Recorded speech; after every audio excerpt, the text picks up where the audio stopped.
Good morning and welcome to my hobby bench. Once again, I have so many things going on right now. Summer has ended, fall is begun, the temperatures are dropping, and the time to run engines is running short. On the table today, I've got an engine from a customer, new customer, not to service an engine, but to do some break-in runs because it's a new engine. And this is a beautiful Saito FA-100T.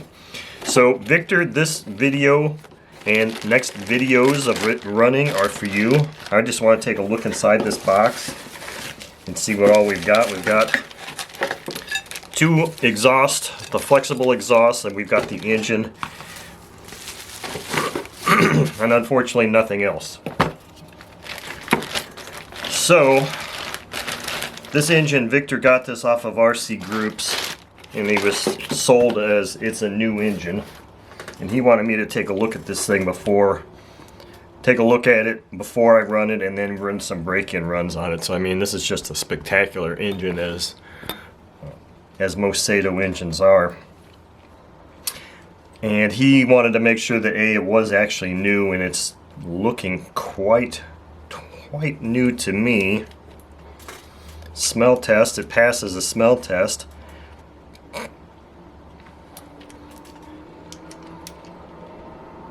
It's got really good compression. So I think the only thing I really want to do with this thing now on this, as far as looking at this, is maybe just see. Okay, that's completely closed. So these needle valves, high-speed needles, are completely closed. So I'm going to open each one 2.5 turns just preliminarily. 1, 2.5.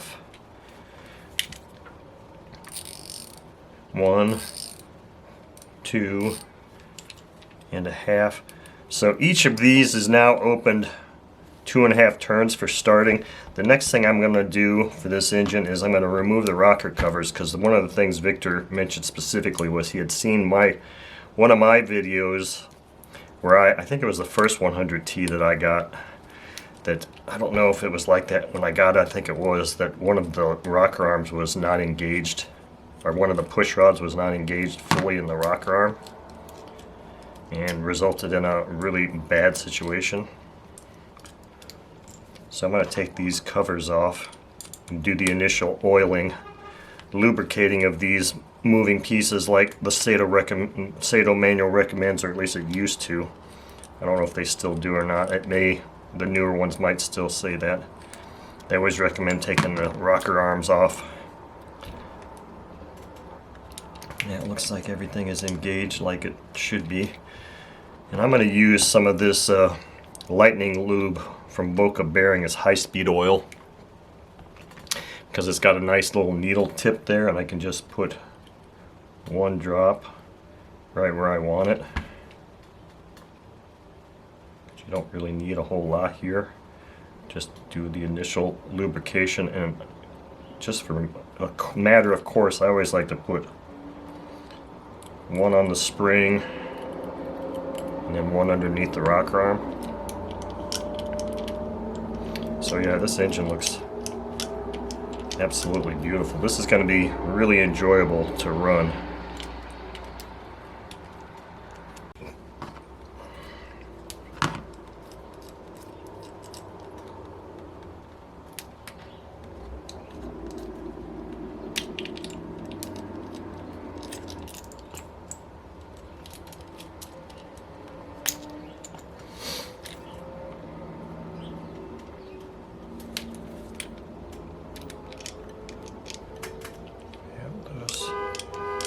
Rockers look like the push rods look like they're properly positioned in this head too. So I think what happened with the one I had was just an anomaly. Sounds like somebody's car was being broken into. No, I'm just kidding.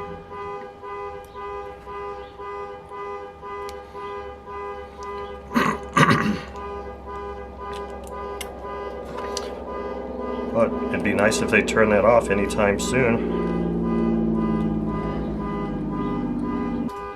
Okay, so the other thing I noticed about this engine that is very different from the 130 and the review articles on this engine came out in 1995 or 96, I believe, and it had one of those air one of those little pump mechanisms here on this side timing cover, and this one does not have that. And I also noticed that there's no hole here or vent for that, so they've eliminated that for some reason. So this is a later model one, and apparently they didn't feel that that was actually a necessary thing. Either that or it was just simply a cost reduction.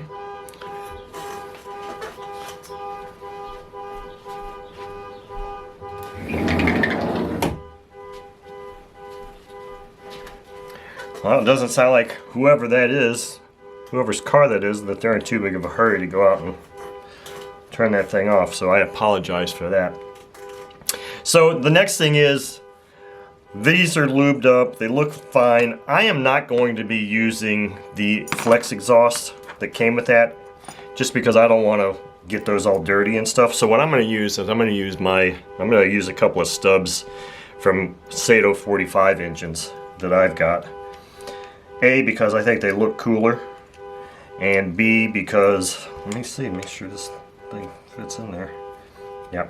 So B, I just don't want to have to open those up. I mean, they're open, but I just don't want to use those if not necessary, because it's not necessary. These are the same ones I'm going to be using on my 90T when I get it put back together. Oh, thank you. So the final thing that I'm going to do here before I take this out and run is I'm going to have to, I've got my PSP stand upright here. And so I'm going to mount it to this thing. So you may look at the number of holes in this PSP stand. This upright. This is the upright for my PSP engine stand. And yes, it has a lot of holes in it because I've had to drill a lot of different holes over the years to fit a lot of different engines in here. And it looks like this was a hole that I didn't finish because it didn't need to be finished or something. That's interesting. I don't recall that. So anyway, next step for me is take these screws out of here, mount this thing to the stand, and get it on the stand downstairs, and so we can get a run and a couple of runs with this thing and break this engine in. So Victor, thank you very much for trusting me to break in your engine and do an initial inspection. It looks beautiful. So the next time you see this engine, it will be on the stand ready to run. Okay, I turned the video on one more time because I forgot to mention something. These things, and when I say these things, I'm talking about the Saito FA-100T, 90T, and 100T, are beautiful engineering and beautiful engines. However, the one major drawback to them is the location of the throttle arm. And that throttle arm on these is right here. Can you see that?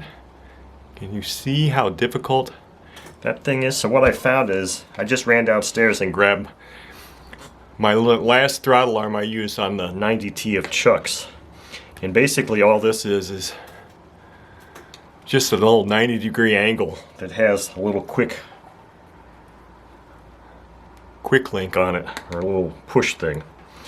Because that's really about the only thing you're going to be able to get on this thing. So I'm going to go ahead and put this on here now, because I found that it's a lot easier if I do this now than when... First I want to make sure that hole is big enough. Yeah, okay, good. Because I'm going to go in this way so that I can clamp that little plastic piece on there. But this is just... These are really challenging throttle arm locations. And now it's like I'm trying to figure out how I'm supposed to put this little plastic thing on here and hold that in place at the same time. So I don't know if I'm going to be able to do this on camera. Maybe here, because there's usually a little bit of foul language that takes place when you're trying to do this. So the point I'm trying to make here is that, there we go, is that when you go to mount this on a plane, really plan out and keep in mind where your throttle needs to be located, what kind of a link you're going to be able to use on this, And it may end up having to be just a Z-bend or a low. Well, a Z-bend would be ideal if you can finagle the thing up in there, but then you're probably going to have a really flexible throttle link. So when I go to run this thing now it's not going to really attach too good to that Ron Sexton stiff throttle arm. The last time what I did was I used this thing and I just kind of zip tied this to the main wire, and it kind of worked, but there's always going to be a little bit of flex, so just keep in mind that this is the weak link right here. I mean, why in the hell couldn't they at least make that thing a lot longer or something, because that's just a real pain in the butt. It just always is, and this is one of the main reasons that it just sucks to... This is the only thing that sucks about having to try and run these engines, because 90% of the time I have the engine mounted on the PSP stand, the upright, long before I think about or remember, oh man, I need to put the throttle arm on there, darn it. This is one of the few times I've actually remembered to do it first. So now all I got to do is just thread this, figure out where the holes go, and then just find the one where the throttle goes and thread it through there. So that is just another little tip or trick for this particular engine style like this. The 80T, 90T, and 100T are the only ones that have that tiny little throttle arm like that. So anyway, that's all.